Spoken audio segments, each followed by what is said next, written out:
आज सभा का आयोजन किया गया है, क्या उद्देश्य था सभा का? देखिए, मुख्यतः आज जो आप एक छोटी बैठक थी, बहुत बड़ा बैठक थी।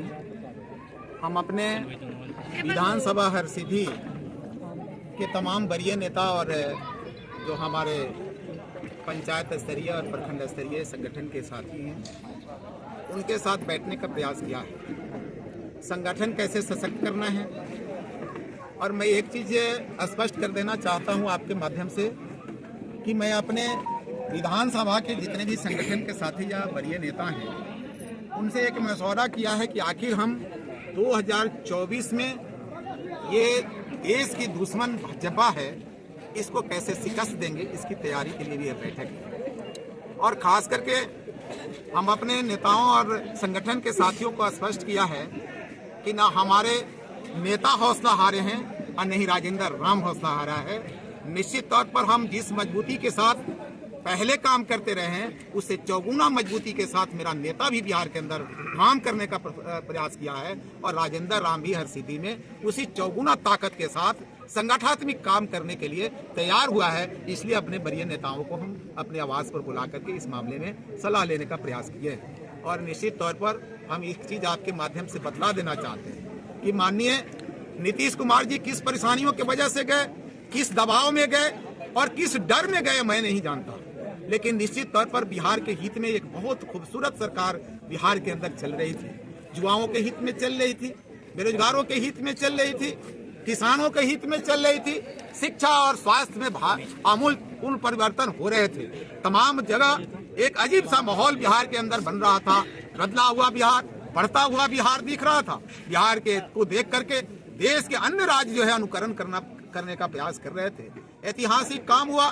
हमारे नेता जो 17 माह के अंदर काम किए, जो लोग कहते थे कि आखिर यार नौकरियां कहां से दी जाएगी, पैसा कहां से आएंगे, उनके हाथों से ही मजबूर करके हमारे नेता के द्वारा 17 महीना के अंदर ही 1.25 लाख नियुक्तियां एक दिन में गांधी मैदान में वितरण करवाने का काम किया गया।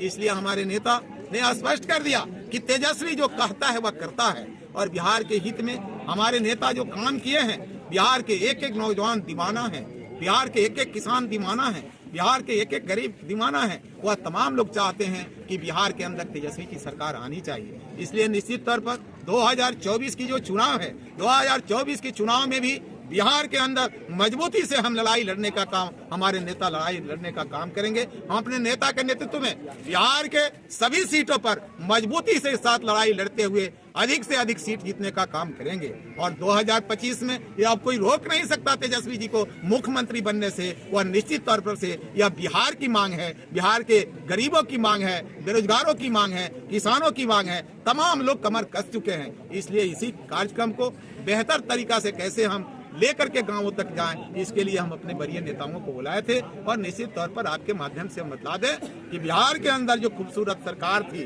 जो गिराने वाले लोग हैं, जो छीनने वाले लोग हैं, जो डराने वाले लोग हैं, जो दहशत फैलाने वाले लोग हैं, भले ही नीतीश जी को डरवा लिए, धमका लिए, न लालू यादव डरे न तेजस्वी यादव डरने वाले हैं। और जब तेजस्वी यादव डरने वाले नहीं हैं तो लालूवाद वाले लोग भी नहीं डरेंगे। तेजस्वी जी के साथ, उनके धारा के साथ रहने वाले कार्यकर्ता और बिहार के एक एक नेता भी, एक एक कार्यकर्ता मेरा डरने वाला नहीं है। और हरसिद्धि के भी एक एक साथी हमारे इस बात के लिए संकल्पित हुए हैं कि नहीं, 2024 में हम निश्चित तौर पर डरवाने वाले को डरा करके भगा देंगे, खदेड़ कर देंगे यहाँ से। इसकी तैयारी संगठन के माध्यम से हरसिद्धि के अंदर संगठन को मजबूत करके होगा। उसी के लिए एक छोटी बैठक हम अपने आवास पर 12 फरवरी को बहुमत साबित करना है नीतीश कुमार को, लेकिन अटकलें तेज है। हो रहा है कि नीतीश कुमार बहुमत साबित नहीं कर पाएंगे, तेजस्वी यादव सरकार बनाएंगे, क्या कहिएगा? अरे आपको तो पता है कि लालू जी का भी डर है ना, तेजस्वी जी का भी डर है। तो डरता कौन है? जो चोर होता है। डरता वह है जो गलत किए रहता है। तो जब बार बार गलत करिएगा तो आपके घर के लोग भी असंतुष्ट होंगे।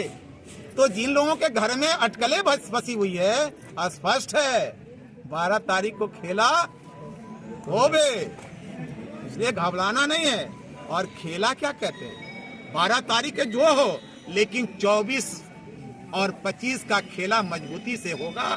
और बिहार के अंदर से वैसे लोग खदेड़े जाएंगे जो सामाजिक न्याय के दुश्मन हैं, जो अमन चैन और अखलाक मोहब्बत के दुश्मन है और विकास के दुश्मन। अच्छा, नीतीश कुमार कहते हैं कि जो भी रोजगार मिला है हमारे द्वारा दिया गया, ना कि तेजस्वी यादव क्रेडिट लेने की कोशिश कर रहा है। अब तो हम आपको बताएं, आप पूछिए कि कैसे उसके पहले हमारे नेता से कहते थे कि नौकरियां कहां से दोगे। अगर कहिए तो उसका जो पहले से वीडियो है वो भी हम आपको दिखला दें। पहले यह बताया गया था कि कहां से नौकरी देगा, कहां से पैसा आएगा, और मात्र 17 महीना में 5 लाख नौकरियां दे देना और 5 लाख नौकरियों का प्रक्रिया करके रख देना।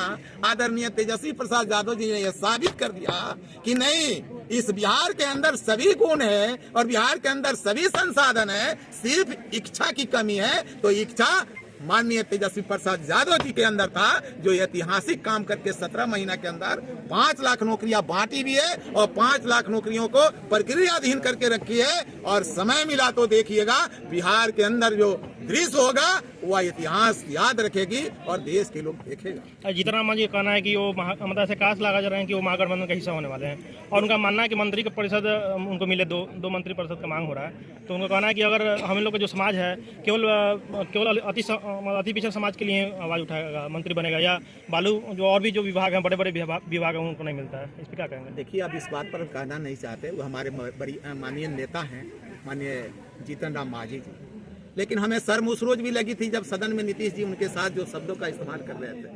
पता ना उसको कैसे भूल गए हैं। तुम ताम तक करना उतना बरिए नेताओं का। और आज जो विभाग आवंटित होता है उनको अपने आत्मसात करनी चाहिए कि आखिर जो विभाग बार बार उनको दिया जाता है, हमारे नेता तो सम्मानित करने का काम करते। हमारे नेता के कहने पर ही वो मुख्यमंत्री बने थे, भले नीतीश जी के समय में बने, लेकिन हमारे नेता के द्वारा पहल की गई थी। परंतु निश्चित तौर पर लगातार हमें उम्मीद है कि हमारे जो जीतन राम मांझी जी हैं वह सामाजिक न्याय के पुरोधा रहे हैं, और उम्मीद है कि उनकी हृदय में यह बातें जानी चाहिए कि अपमान की जिंदगी जी करके सत्ता में रहना अच्छी बात नहीं है, अपमानित होकर के रहना जरूरी नहीं है। और इस तरह से औने पौने दाम में उनका मान और सम्मान करना और कोई ऐसा विभाग देना जिसका कोई महत्व नहीं, जिसमें काम नहीं, तो समझ लीजिए कि उनकी वजन उस सरकार में क्या है। हमें उम्मीद है कि जीतन राम मांझी जी फिर से विचार करेंगे और आने वाले समय में वैसे ताकत को जवाब देंगे। भारत के गृह मंत्री हैं अमित शाह जी बेगूसराय आते हैं और कहते हैं कि नीतीश कुमार जी और ललन सिंह जी का रास्ता बंद हो गया है, अब उन्हें कभी भी एनडीए अपनाएगी नहीं। सम्राट चौधरी उनके साथ उप मुख्यमंत्री का पगड़ी बांध के शपथ लेते हैं, वो कहते हैं कि पगड़ी उतारेंगे जब नीतीश कुमार जी हटेंगे। इस पर आप क्या कहिएगा? नहीं, हम तो अजीब लगता है, आपके सवालों से स्पष्ट हो रहा है। आप चाल और चरित्र देखते हैं इन लोगों की जो चाल और चरित्र है न पहले बदली थी न बदलने वाला है। इनकी चाल चरित्र वही है, जो कहते हैं वह नहीं करते हैं। अब बताइए कि लोकसभा के समय में, जब चुनाव के समय में इस राज्य देश के अंदर क्या क्या वादाएं की गई, क्या एक भी पूरा हुआ है क्या? तो यह तक कसम खाते हैं और फिर वही काम करते हैं। इनकी कोई कथनी और करनी में भारी फर्क है, और उसी के साथ माननीय नीतीश जी के हैं। यह तो कहते गेट बंद हो गया, नीतीश जी से नहीं मिलेंगे, और नीतीश जी कहते हैं कि इसके बाद अब जो है हम मर जाएंगे लेकिन उधर नहीं जाएंगे, पता ना कितना बार मरेंगे, कितना बार पैदा लेंगे, ये हमको नहीं समझ में आता। लेकिन एक चीज स्पष्ट है कि भाजपा का चाल और चरित्र इतना गंदा है कि देश के अंदर एक एक लोग इस बात को समझ गए हैं। आने वाले दिन में अब इस देश और लोग और इस राज्य के लोग भाजपा को समझाएंगे कि तुम वही हो जो कहते हो वो करते नहीं हो, देश के अंदर नफरत पैदा करते हो, किसानों को मजबूर करते हो मरने के लिए, बेरोजगारों को रोजगार देने के नाम पर ठगते हो। इन तमाम चीजों को निश्चित तौर पर 2024 में लोग जवाब देने के लिए तैयार हैं।